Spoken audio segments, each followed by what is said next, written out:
Well, thank you very much. It's great to be here. It's been a long week. I was here from day one, and I'm sure others were too. And I'm surprised that you're all here, really. I mean, it's not for me, it's for the iPads, I know that. But anyway, I'll do my little bit and see where we get to. So what I'm going to talk about is not that. I'll push that button there.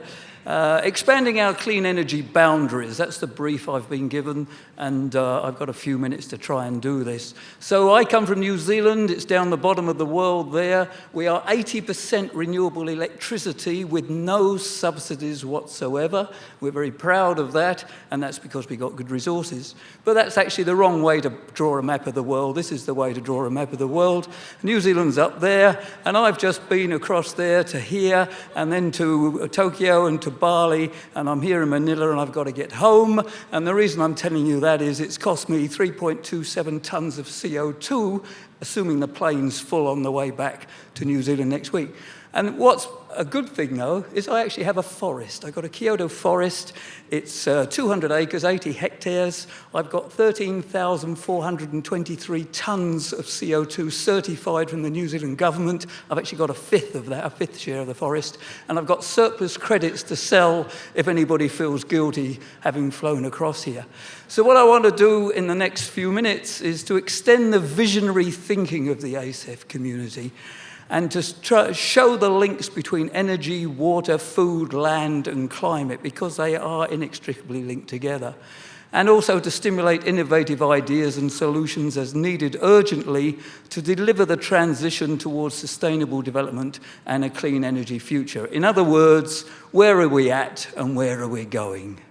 So let's start off with renewable energy. This came out from the REN 21. I've been involved with this organisation for a while, not so much this year. Martin Huller tried to show these slides earlier on, and unfortunately the projector didn't work. So for those of you who missed it, we've got a small amount of total end-use energy coming from the areas that we've been mostly talking about this week. And the reason I'm showing that is that where's the discussion on the heat factor for renewable energy?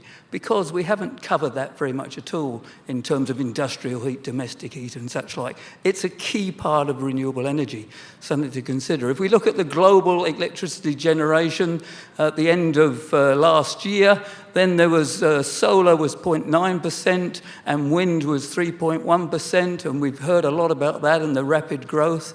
But where's the discussion on the biopower? I think only one or two mentions I've heard of that during the week. It's a key part of the solution, particularly in Southeast Asia, where there are lots of resources as well. So that was just a sort of comment from afar. The energy-water nexus is something that we haven't really mentioned as far as I can see in terms of power generation options. So it's not just costs and it's not just greenhouse gas mitigation potentials, but how much water, how many litres of water are consumed per megawatt hour of electricity generated. And this is obviously a lot less for renewable energy than, say, for nuclear. So talking about nuclear, is nuclear power clean energy? It's a low carbon energy. Is it a clean energy? Should it be on the program next year? In the fourth assessment report, and as Peter just said, I led the energy supply chapter, which included nuclear. And as you know, the summary for policymakers has to be negotiated by 150, 160 negotiating teams from the various countries, sentence by sentence. This was the sentence on nuclear. Given the costs relative to other supply options, nuclear power, which accounted for 16% of electricity supply in 2005, can have an 18% share of total electricity supply in 2030 at carbon prices up to $50 a tonne CO2, but safety, weapons, proliferation, and waste remain as constraints. That sentence took 6 hours to negotiate. 2:30 in the morning, we finally got agreement. Even then, Austria is footnoted out that they couldn't agree. So nuclear power is still very, very sensitive, but it is growing in this part of the world. Let me quickly summarize some of the progress, because it's not easy. So Areva, $4.9 billion loss as a company, French company in 2014 after 3 previous years of losses. So a merger's plan with EDF to design, build and service reactors, put the two organisations together.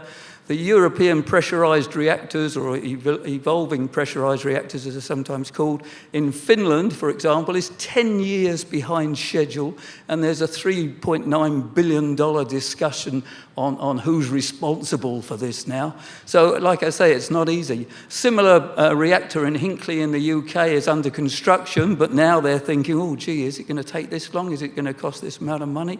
The reactor in Flamanville in France, being built by EDF, is currently 6 years behind schedule and is over budget by 6 billion euros or so. So don't invest in a nuclear company in Europe yet.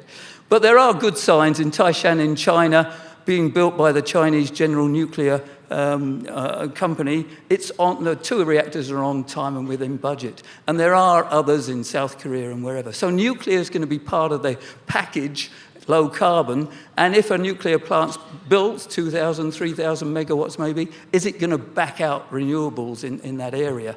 What about carbon dioxide capture and storage? Also not looking too bright at this stage if you've been following this technology. The cost of the future gen plant in the US have risen to $1.62 billion for 166 megawatt export capacity. Some of it's used on site, and so the US DOE has pulled out of that. And the Boundary Dam plant in Canada is exceeding expectations after 130 days, probably a bit more now, of our operation. But it costs $1.3 billion for a 110 megawatt plant, which is not cheap when you compare it with solar PV. But it is the first power plant to have CCS attached.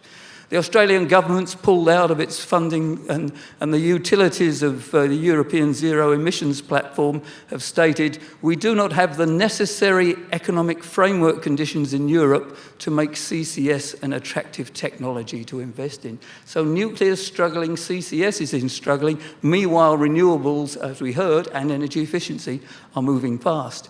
In the IPCC report, we looked at electricity sector emissions, and we looked at, this is the 5th assessment report, and we looked at over 1,200 scenarios, and these bars are groupings of those scenarios. Only worry about the little dashes going across there, which shows that under the business as usual baseline, then the CO2 from electricity by the end of this century will certainly be increasing if we continue the way we're going now, allowing for all the renewable energy and policies and such like in place.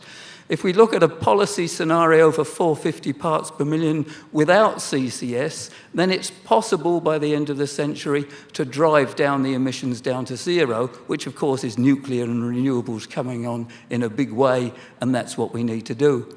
If we add CCS into the equation, then we can get into negative emissions because bioenergy linked with CCS pulls the CO2 out of the atmosphere. And to reach the 2 degree centigrade target, we've actually got to get into negative emissions by the end of this century. So we need all the help we can get, CCS and nuclear and renewables and energy efficiency. What about ocean energy? I haven't heard anything about ocean energy. It's a new technology in some respects, but let me give you one, and the whole chapter on this in the Renewable Energy Special Report from IPCC. But not too far away from here is a 250 megawatt tidal range plant in Siwa. And it's been going for a couple of years now, and it's very impressive. There's the water coming out from the plant, from the generators, and there's an 8-meter tidal range, so you can't use it in all countries of the world.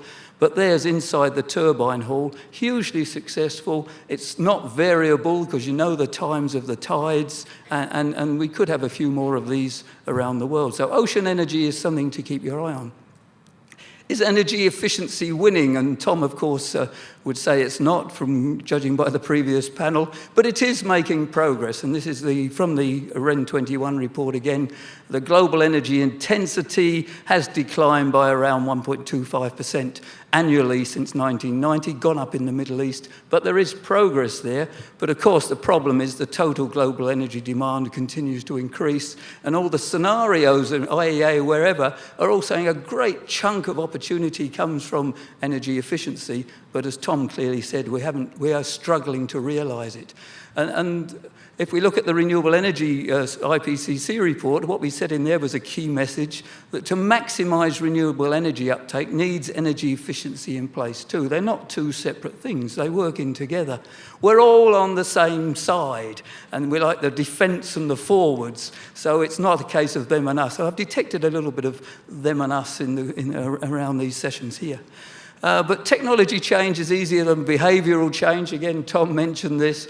I mean, if you've got a teenage daughter, it's far easier to change the shower head to a low-flow shower head than try and get her not to stay in the shower for as long as she might do otherwise. And all these hotels that we're all staying in, and you've been to as many as I have, I'm sure, why is it every hotel in the world leaves the lights on when you enter the room, has a little fridge that's fighting itself to try and keep cool with all this hot air around, the air conditioning's blasting all the time, though there's nobody in the room? How can we get culture into the hotels of the world? There'd be a huge amount of energy saving there. ABD project coming up, I think.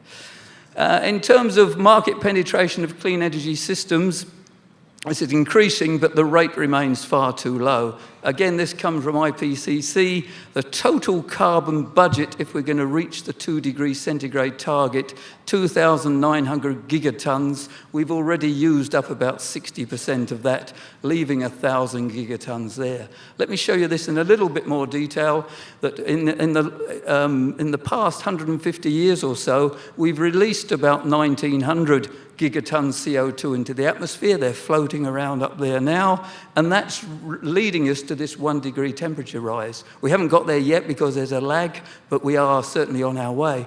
But if we look at the representative concentration pathways coming out of the IPCC and where the different pathways might take us, at business as usual, where we're going now, we're at this end of the range, leading to a 3 to 4 degree centigrade rise. That's the future that we've got.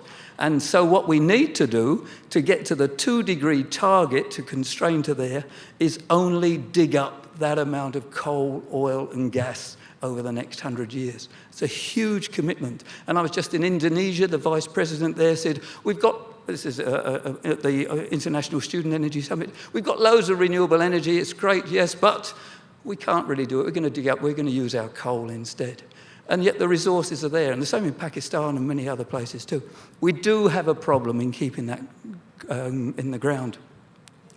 Mitigation actions have been slow, so costly adaptation measures are now needed as well. Developing resilience to extreme events to minimise future risks is also an imperative. Less ambitious mitigation measures taken over a longer period of time will face similar challenges as if taking immediate action. This was the Nicholas Stern message as well, possibly at higher overall costs.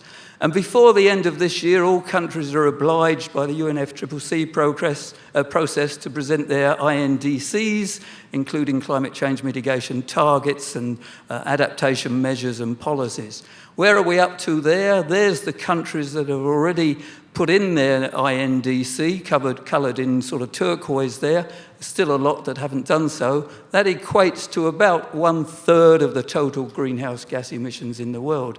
So that's what they're committed to. And these are the details. I'm not going to go through them. But it's looking like, with all the best will in the world, if the other countries are similar to these, we're not going to get anywhere near the 2-degree target with these nationally determined contributions.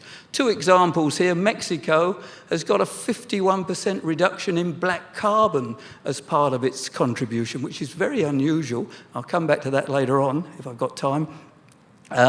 So that's a first that black carbon has appeared in a national policy. And the other one down here as an example is Morocco. Good targets there, but there's a rider. It says this will cost our country $45 billion, and we will only do it if we can get at least $35 billion from the Green Climate Fund.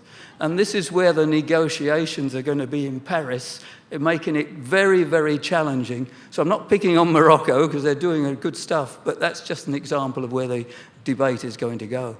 China's not yet put out its INDC, but it has stated it's aiming to peak greenhouse gas emissions before 2030, when greater than 20% primary energy will come from non-fossil fuels, renewables and nuclear, basically. And the statements are that China's energy consumption per unit of GDP in 2014 dropped by 29.9% below 2005 levels, so that's a positive. Will enhance energy efficiency measures and projects to reduce the level of CO2 per unit of GDP, that's positive. Increasing the share of clean energy in China's energy mix and expanding forest areas in the country are also priorities. So China is taking this seriously, as we all know. So a quick quiz for you now. I've got a few quotes here. Who agreed this just last week? Countries around the world should hold to the upper end of a UN recommendation calling for 40% to 70% reductions in greenhouse gas emissions by 2020, compared with 2000. We will raise the overall coordination and transparency of clean energy RD&D, highlighting the importance of renewable energy and other low-carbon technologies. The world today has no binding rules. That is why it must be the goal of the Paris Agreement. Who said that? The G7 leaders at the meeting in Bavaria. Positive stuff. Who wrote this just last week? Together with renewable energies, it's important to promote the use of gas to replace coal. These will contribute at low cost to meet carbon emission targets. We need governments across the world to provide us with clear, stable, long-term, ambitious policy frameworks. The executives from the 6 oil and gas companies there in a joint letter to the UNFCCC. More positive stuff. Things are happening. You wouldn't have got that 2 or 3 years ago. Who said this just last week? Inaction on climate change now will cost us all in the future. There is much potential for more and better jobs if we work towards sustainable development. Young people expect us to leave behind a viable planet where they can enjoy a decent life and decent work. Up to 60 million jobs can be created in a greener, low-carbon economy if the right policies are adopted. Who said that? Guy Ryder from the International Labour Organization, another slant on climate change.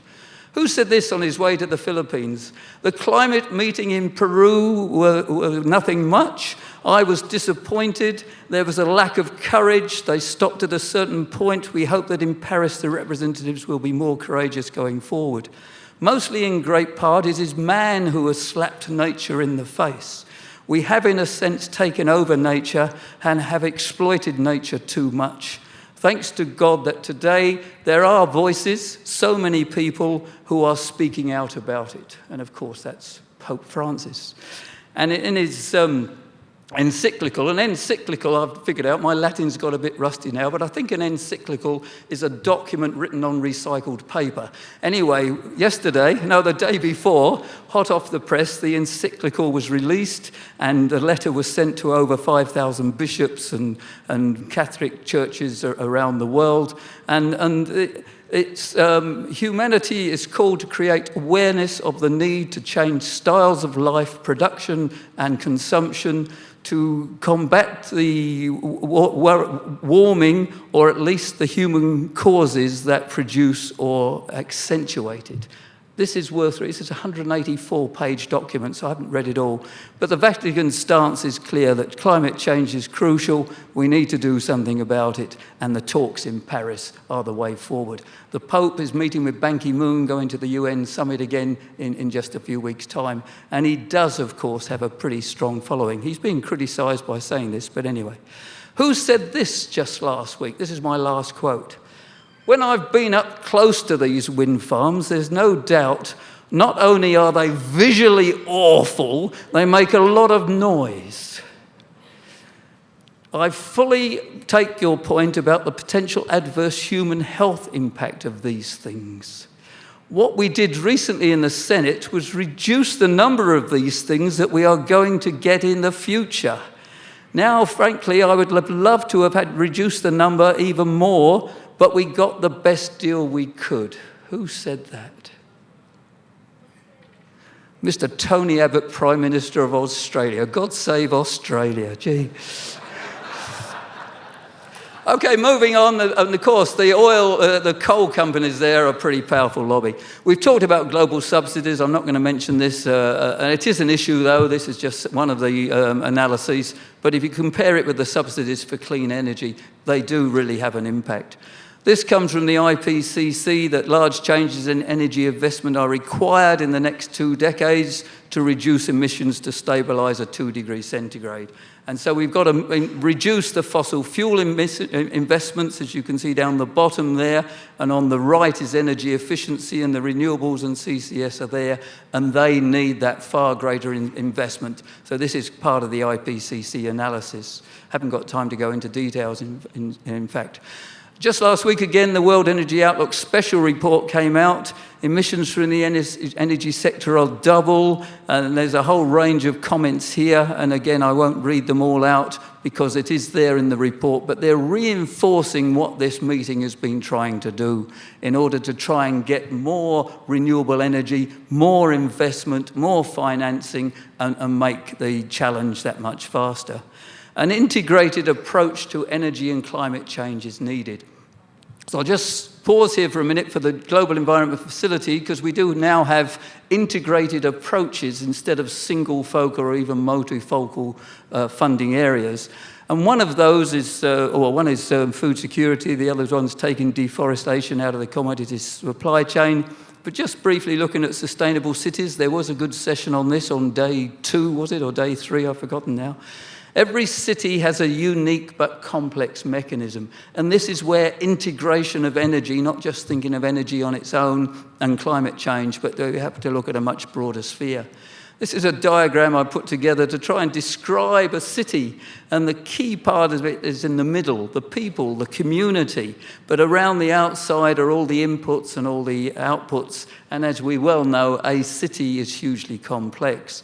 But the key here is that energy is just one input, which is what we've been talking about this week, and greenhouse gas emissions are just one output. So that's why within the GEF we're now looking more at integrated approaches. It is a pilot. We've got 23 cities as our pilot cities to assist them becoming more sustainable. I think that's far too many, but then that's how it is. And so what are we trying to do here? The sustainability of a city cuts across planning, health, society, transport, recreation, water, energy. So how best to measure it? How do we know if a city is more sustainable? Energy intensity per unit of GDP, renewable energy shares, carbon emissions per capita. We could do all of these things.